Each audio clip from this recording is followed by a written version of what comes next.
Ja, hallo und herzlich willkommen zu einem neuen Tutorial von mir hier in Cinema. In diesem Tutorial möchte ich mit euch in Cinema diese Sprühdose nachbauen. Ja, und wir werden dafür ein paar Baugrundlagen in Cinema kennenlernen. Das Bowler-Objekt und das Sweep-NURBS-Objekt und das Extrude-NURBS-Objekt werden wir benutzen. Ja, und fangen wir einfach mal an hier mit diesem Zylinder. Ja, erstellen wir uns einen Zylinder. Die Höhe können wir jetzt so lassen, das passt eigentlich schon ganz gut, finde ich. Das Einzige, was wir machen, die Segmente im Umfang machen wir auf 70. Und dann benutzen wir die vierfache Ansicht, indem wir in dem Editorfenster mit der mittleren Maustaste raufklicken. Und dann kriegen wir hier mehrere Ansichten und wir benutzen hier die Vorderansicht, oder wir könnten auch die Rechtsansicht benutzen. Ich benutze jetzt die Vorderansicht, um den Zylinder genau auf dem Boden auszurichten. Und zwar müssen wir den Zylinder hier auf diese ja, auf diese rote Linie hier setzen. So, in etwa. Reicht erstmal. Und jetzt machen wir hier diese Ringe. Hier, diesen und diesen. Und wir könnten uns das jetzt einfach machen. Und zwar könnten wir jetzt diesen Ring nehmen und hier ein bisschen anpassen. Ups. Naja, was zeige ich das überhaupt? Ich möchte es anders machen. So könnten wir und jetzt noch ein bisschen anpassen und so, aber ich will es ja jetzt nicht so machen. Ich möchte das anders machen. Und zwar gehen wir hier auf der Linie. Ne, erstmal müssen wir den Zylinder in ein Grundobjekt konvertieren. Das machen wir hier. Dann können wir überhaupt erstmal selektieren. So. Und wir möchten jetzt so gerne hier diese Linie selektieren. Hier oben diese, die runter verläuft. Und das machen wir, indem wir hier auf Linienselektion gehen. Und dann hier auf Selektion und dann Loop-Selektion. Und dann können wir hier diese Linie markieren und klicken darauf. Dann wird die orange und dann haben wir die markiert. Und dann gehen wir hier auf Struktur und auf Spline bearbeiten und dann gehen wir hier auf Kantenselektion zu Spline. So, dann ist hier neben den Zylindern ein Plus entstanden. Da klicken wir rauf und ziehen die Zylinder-Spline raus. So, dann haben wir nämlich hier dieses Spline bekommen. Und als ich das Video mit diesen Sweep-NURBS gemacht habe, habe ich euch gezeigt, was man so mit den Splines machen kann. Und das machen wir jetzt auch mit dieser Spline. Und zwar benutzen wir dafür jetzt dieses Sweep-NURBS-Objekt und schieben da jetzt die Zylinder-Spline rein. Und jetzt ist aber noch nichts passiert, weil das Sweep-NURBS-Objekt braucht ja noch ein Profil. Und dazu nehmen wir den Kreis und den schieben wir auch hier rein. Und jetzt ist der Kreis natürlich extrem groß. Und wir machen ihn jetzt kleiner. Auf 2 Meter, glaube ich. So. Und dann haben wir auch unseren Ring. Kann man jetzt so oder so machen, wie man halt möchte. So, und dieses Sweep-NURBS-Objekt, das kopieren wir uns entweder mit Steuerung und nach unten ziehen oder Steuerung C und Steuerung V. Und das schieben wir jetzt. Wo ist mein Manipulator? Dauernd suche ich dieses Ding. Und den anderen Ring, den ziehen wir jetzt hier unten ran erstmal. Dann gehen wir jetzt in die Vorderansicht und passen jetzt unsere Ringe genauer an. Falls euer Manipulator so weit unten ist, könnt ihr hier auch raufklicken. Dann könnt ihr den Manipulator verschieben, wie ihr wollt. Also näher ans Objekt sozusagen bringen. Und dann klickt ihr einfach hier wieder rauf Und dann könnt ihr wieder das Objekt bewegen. So. Und wir wollen jetzt den Ring natürlich so haben, dass er genau auf der Mitte ist. So. Und bei dem oberen machen wir das genauso. Suchen wir erstmal unseren Manipulator. So, schieben uns den hier hoch und klicken hier wieder rauf, damit wir das Objekt bewegen können. Und dann machen wir das auch genau in der Mitte. So. So, dann haben wir unsere ersten beiden Ringe. So, unten bei der Dose, das ist jetzt ein bisschen doof. Die ist jetzt so flach. Eigentlich ist ja hier immer solche Wölbung drin. Also gehen wir auf unseren Zylinder, gehen auf Polygonselektion und selektieren hier rundherum alle Polygone und drücken die rechte Maustaste und sagen hier Bevel und klicken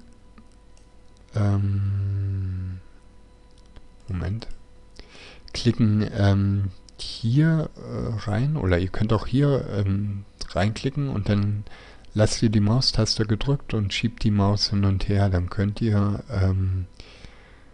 den Wert sozusagen visuell einstellen.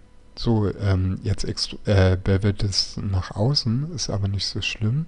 Wir können erstmal nach außen beveln, so weit wie wir nach innen beveln wollen. Und dann drehen wir hier diesen Wert einfach um. Also sagen statt 9,9 mm, sagen wir jetzt minus 9,9 mm. So, und dann bevelt es nach innen sozusagen. Ihr könnt hier auch den Wert nochmal verfeinern. So, dass es vielleicht nicht ganz so doll ist. So, und dann haben wir hier diese Wölbung unten in der Dose. So, jetzt machen wir hier dieses Metallteil unter dem Sprühkopf. Das machen wir aus einer Kugel. Bei der Kugel machen wir die Segmente auch erstmal wieder auf 70. Und bei dem Typ sagen wir Halbkugel, weil wir brauchen nicht mehr als die Hälfte. Machen die jetzt ein bisschen kleiner. So. Dass die hier halt so raufpasst.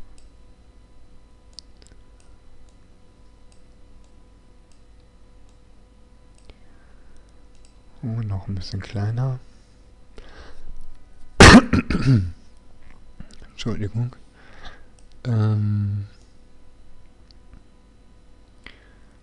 So. Und schieben jetzt so weit in ein Objekt, in die Dose rein, wie weit wir das halt haben möchten. Und ich würde euch vorschlagen, weil wir ja hier drunterrum auch noch einen Ring machen müssen, dass ihr die Kugel so weit reinschiebt, dass rundherum genau eine Spline da ist. Weil das wird nachher später unser Ring. Könnt ihr noch weiter reinschieben. So vielleicht. Okay, das war ein bisschen zu viel. Machen wir so. So, lassen wir das.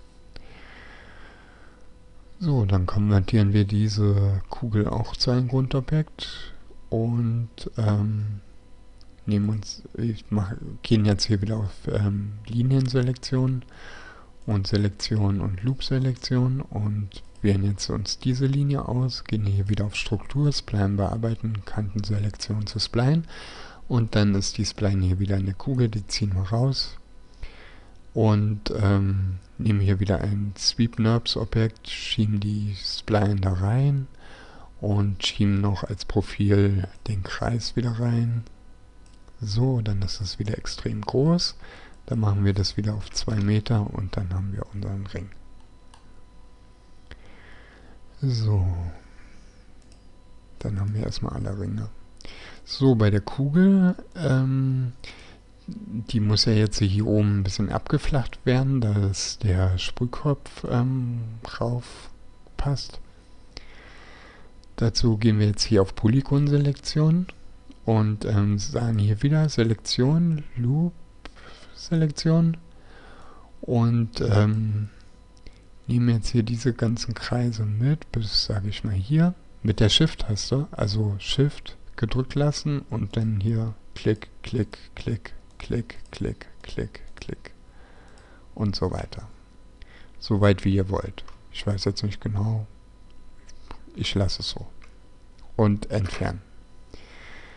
So, dann haben wir jetzt hier ein Loch und ich hätte jetzt gern, dass dieses Spline, die oberste, genau auf der Höhe ist von dieser vorletzten. Also damit sozusagen eine kleine gerade Fläche entsteht. Und dazu gehen wir hier auf wieder Linienselektion und wählen uns erstmal diese Linie hier aus und gucken hier unten in diesem Koordinatenfenster, wie der Wert auf der Y-Achse ist. Der ist hier 28,811 Meter. Den kopieren wir uns raus, selektieren danach die oberste Spline und fügen den Wert da ein, sagen Enter und dann haben wir hier so ein bisschen flach. Danach selektieren wir hier wieder die letzte Spline, gehen mit der rechten Maustaste in dieses Bearbeiten-Menü und sagen hier Polygonloch schließen und klicken hier nochmal auf die Spline. Na, so. Und dann haben wir das Loch auch geschlossen. Ist jetzt vielleicht ein bisschen groß, sehe ich gerade, aber lassen wir so. Obwohl wir schieben das hier ein bisschen weiter rein. Das Problem ist bloß, dann muss ich die Spline auch verändern. Weil die ist ja... Wo ist das dann jetzt hier? So.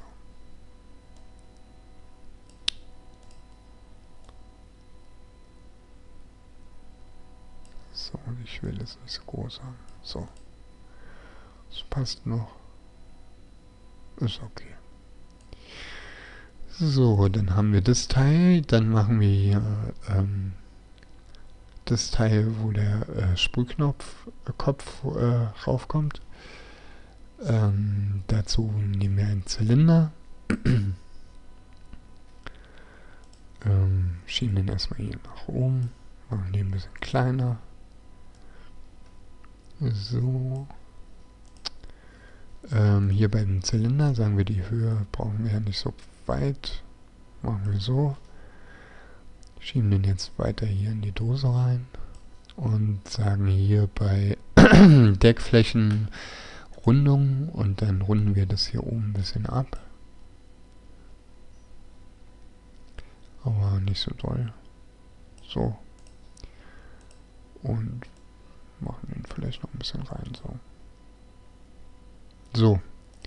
Dann kommt jetzt der Sprühknopf, dafür nehmen wir einfach den Zylinder, kopieren uns den, Steuerung C, Steuerung V und machen den ein bisschen kleiner und schieben den hier auf den so rein. Machen die Höhe ein bisschen größer. Höhe. So. Dass der auch hier gut reinpasst. So. Naja, okay. Der muss vielleicht noch ein bisschen rein. So. Ja, dann haben wir das Sandwich auch schon fast fertig. Jetzt kommt das Teil hier. Dazu mache ich jetzt erstmal ein Loch in den Sprühknopf rein. Und dazu benutzen wir das Bowle-Objekt. Und ja, benutzen wir es einfach. Wir haben ja hier unseren Zylinder, unseren Sprühkopf. Entschuldigung. Und da wollen wir jetzt ein Loch drin haben und das machen wir mit einem Zylinder. Wählen wir wieder einen Zylinder. So, machen den kleiner. So, drehen den um 90 Grad mit der Shift-Taste wieder. 90. So. Machen den noch ein bisschen kleiner. Und die Höhe machen wir jetzt aber ein bisschen länger. weil ich glaube, sonst ist der zu dünn, zu klein. Wir brauchen zwar nicht viel, aber ein bisschen brauchen wir schon. So.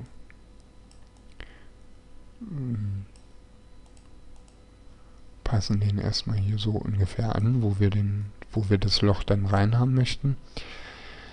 Und schieben den jetzt so weit in den Sprühknopf, so weit, wie wir das Loch haben möchten. Also ihr könnt den jetzt nicht so weit reinschieben, sonst habt ihr ein riesen Loch bis hier hinten innen drin. Und so ein großes Loch brauchen wir ja nicht. Also schieben wir den nur ganz leicht rein. So vielleicht. Dann benutzen wir jetzt das Bowler-Objekt. Oh, nein. Hier, das ist neben das Array-Objekt, Bowler-Objekt, und schieben erst unser Objekt rein, was wir in den Sprühknopf reinbohren möchten sozusagen, und danach den Sprühknopf schieben wir in dieses Bowler-Objekt rein. Und dann haben wir hier so ein Loch bekommen. Da. Könnt ihr jetzt auch später nochmal anpassen, könnt ihr jetzt auch nochmal den Zylinder wählen und nochmal verfeinern. Seht ihr, dann habt ihr ein größeres Loch drin. Das wollen wir jetzt aber nicht. Also ich wollte nur sagen, dass man das hinterher auch noch ändern kann. So.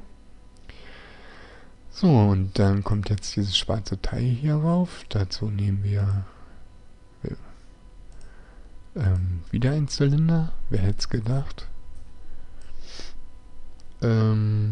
Obwohl, nee, da können wir eigentlich diesen Zylinder aus dem Bowler-Objekt rauskopieren. Steuerung C, Steuerung V. Und den machen wir jetzt von der Höhe nicht so hoch, sondern nur so vielleicht. So. Und hier bei Deckflächen machen wir wieder Rundung. Und aber nicht so eine große Rundung. Das ist jetzt schon unter 1 Meter. Dann müssen wir 0,5 machen. Und schieben das jetzt hier in das Loch rein. So. Und in diesen, ja, ich weiß nicht, in diesen, da kommt auf jeden Fall jetzt nochmal ein Loch rein.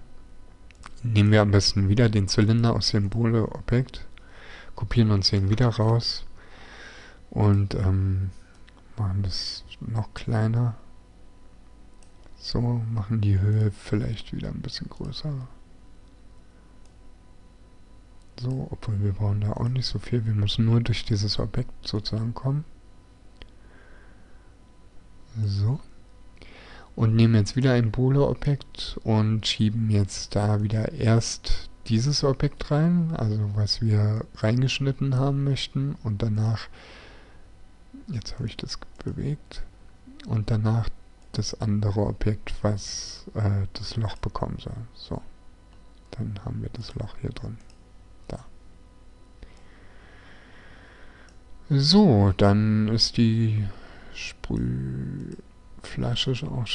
Sprühdose auch schon fertig. Wir können jetzt hier nochmal den Sprühkopf ein bisschen weiter nach unten setzen. So. Obwohl, das ist wieder zu weit unten. Wir markieren mal beides und machen es ein bisschen kleiner. Schieben das hier wieder ein bisschen hoch.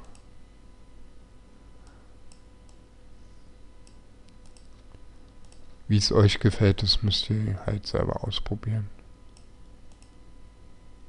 Aber so sieht es ja eigentlich nicht schlecht aus. Man muss bloß gucken ein bisschen. So lassen wir es. So, und jetzt machen wir den Deckel. Dazu klappen wir jetzt erstmal alle Objekte zu und machen die Bowler-Objekte erstmal alle aus. Und die Sweep-Knobs-Objekte auch, die brauchen wir alle nicht. Wir brauchen nur den Zylinder erstmal. Jetzt sieht es hier zwar so komisch aus, aber das liegt daran, weil das eben nicht reingeschnitten ist. Also das Bowler-Objekt sozusagen ausgeschaltet ist. Das ist jetzt erstmal egal. Wir brauchen jetzt unseren Zylinder. Und wir brauchen hier diese Line, also diese Linie hier wieder. Sagen wieder hier Line Selection und hier Loop Selection und selektieren hier diese Linie. Und sagen hier wieder Struktur, Spline bearbeiten, Kantenselektion zu Spline. Ziehen die Spline hier wieder raus. Und ja, jetzt wollen wir den Deckel aus der Spline machen. Und zwar machen wir das mit dem Extrude NURBS Objekt. Und da schieben wir die Spline rein. Und dann wird es zur Seite extrudiert. Das möchten wir aber nicht. Wir möchten es nach oben extrudieren. So. So, und dann machen wir Deckflächen noch. Ende machen wir keine Deckflächen. Nee, andersrum. Starten machen wir keine Deckflächen und Ende machen wir Deckflächen und Rundung. Und dann passen wir hier die Rundung ein bisschen an, dass das ein bisschen ordentlich aussieht. So.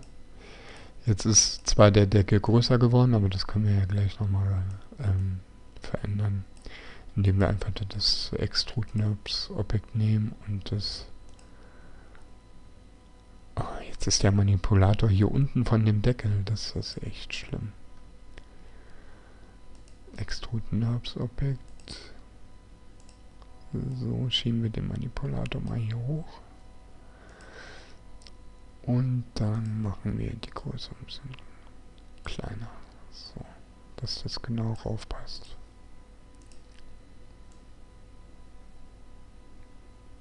So würde ich sagen. Sieht schon ganz gut aus. So, schalten die ganzen Boolean-Objekte und die Sweep NURBS Objekte wieder an. Ja, und dann haben wir schon unsere Dose fertig, würde ich sagen. Jetzt machen wir da überall noch Material drauf. Den Deckel. Achso, eins habe ich vergessen bei dem Deckel. Und zwar, wenn wir den jetzt hier mal so umdrehen. Den legen wir sowieso auf den Boden, weil sonst sieht man ja nichts von der Flasche. Von der Dose, meine ich. Dann hat der Deckel hier so wenig Tiefe, finde ich. Und das können wir ändern, indem wir das Extrude NURBS Objekt markieren. Gehen hier auf Polygon Selection, selektieren alle. Auch müssen wir erst umwandeln in ein Grundobjekt. So. Polygon Selection, alles selektieren. Rechtsklick, extrudieren und dann ziehen wir hier mit der Maustaste so weit, wie wir das extrudiert haben möchten. So. Damit hier ein bisschen, ist vielleicht ein bisschen zu groß. Machen wir nochmal rückgängig. Extrudieren.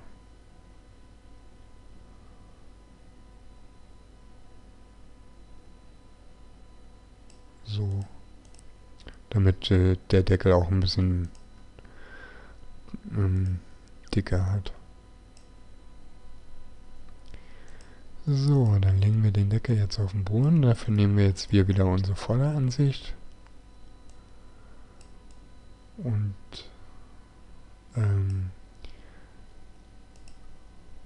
versuchen den Deckel dann auf den Boden zu legen, hier an der Linie auszurichten. So. Und markieren alle anderen Objekte von der Sprühdose. So. Und klicken rechts auf diese markierten Objekte und sagen hier Objekte gruppieren. Dann können wir jetzt die ganze Dose durch die Gegend schieben. Und dann machen wir das auch hier so auf dem Boden. So. Gehen jetzt wieder in die Zentralperspektive. Erstellen uns hier eine Ebene. Das wird unser Boden. Machen die natürlich ein bisschen größer. So. Gehen nochmal in die Vorderansicht, damit wir... Ja, das sieht gut aus. So. Ja, und dann vergeben wir jetzt der Dose noch ein bisschen Material. Klicken hier doppelt rein. klicken auch hier doppelt aufs Material, machen hier ein schönes Blau mit ein bisschen Spiegelung. Ich weiß jetzt nicht genau, wie ich hier zum Beispiel Metallmaterial genau erstelle, aber fürs Tutorial sollte es reichen, finde ich. Eigentlich geht es sowieso eher ums Bauen. So, das schieben wir hier auf die Ebene. Ach Quatsch, hier reinklicken. Und hier auch ein bisschen Spiegelung drauf.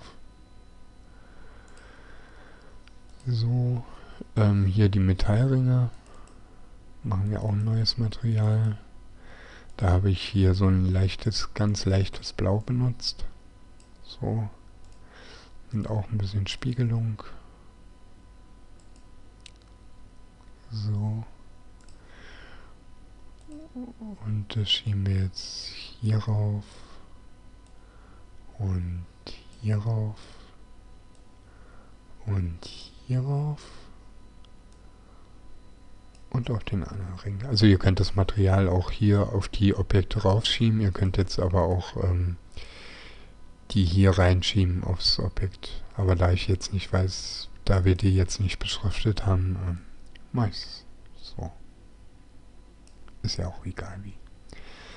So, und dann nochmal Material. Und dann nehmen wir ein Weiß. Ohne Glanzlicht. Und Textur sagen wir Effekte. Ne, Oberflächen. Ne, hier Noise. Klicken hier rein. War das hier relativ größer? Machen wir hier mal kleiner. Was passiert dann? Wir brauchen die Punkte ein bisschen kleiner. Ja, so ist okay. So, machen hier überall 20. Und bei Schwarz wollen wir nicht so ganz schwarz. Machen wir so ein Braun. So ein Grau. So. Und das schieben wir jetzt auf den Sprühknopf und auf dem, was da drunter ist. Mal gucken, wie das aussieht.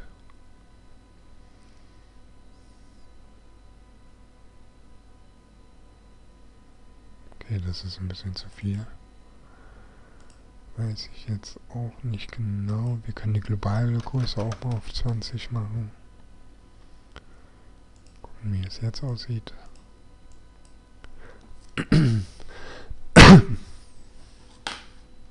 Okay, ist immer noch ein bisschen zu viel. Dann machen wir hier alles auf 5. So.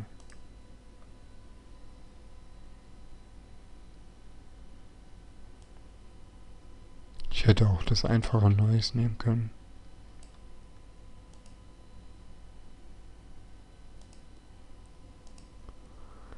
Gucken, wie es jetzt aussieht. Ja, so sieht es besser aus. So, und dann kommt hier jetzt noch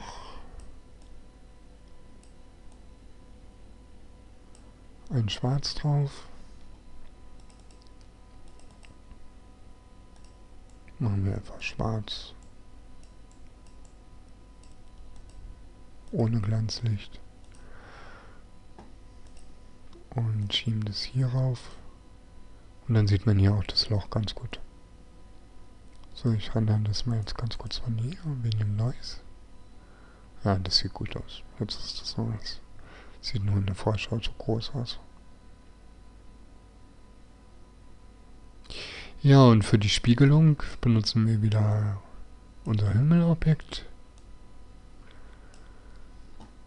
Machen da wieder ein HDRI-Bild drauf.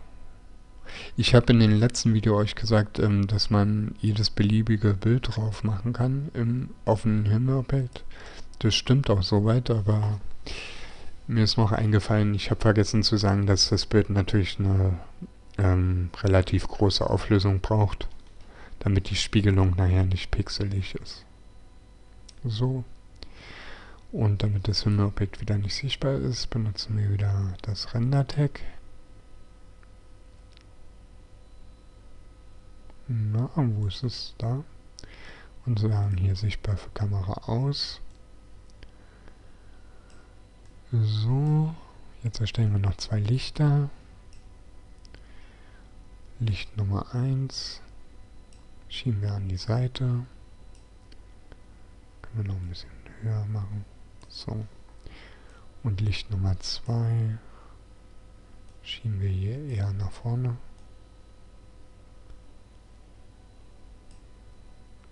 Oder hier zur Seite, wie auch immer.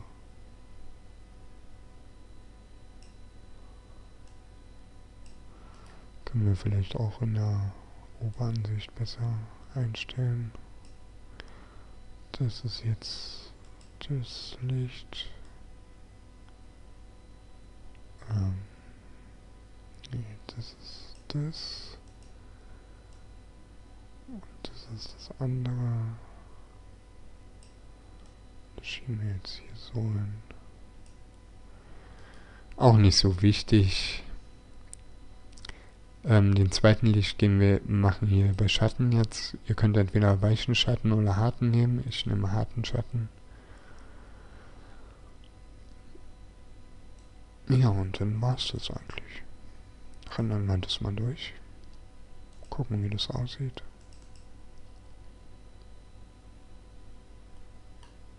Okay, das ist jetzt Rendern. Rendervoreinstellungen, Ausgabe, machen wir mal 1024, Bildmanager rendern. Ja, das war mein Tutorial. Ihr habt es gesehen, ist eigentlich ganz einfach. Das dauert ja jetzt voll lange, weil... Achso.